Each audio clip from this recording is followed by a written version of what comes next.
ইটা মারতো না। তবে আমি আজকে বাচ্চু বাইরে 3 খান খাম দিয়া যাইমু। একটা হইল বৃষ্টিটা শেষ হইলই হেডমাস্টার স্যারে লইয়া 1 লাখ টাকা বরাদ্দ করলাম মাঠটার লেগে, মাঠটা ঠিক করে দিবার লেগে। এই মাঠটা সুন্দর হইলে পরে আমি আইয়া খেলতাম, বেতা যেন না ভাই। কত গেল? 1 লাখ।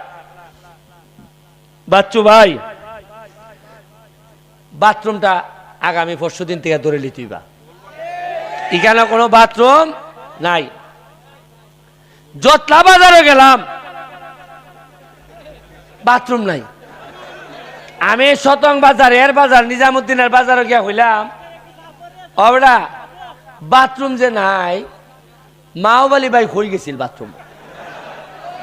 এরা আমারে জানাইলো ওইখানে গেলে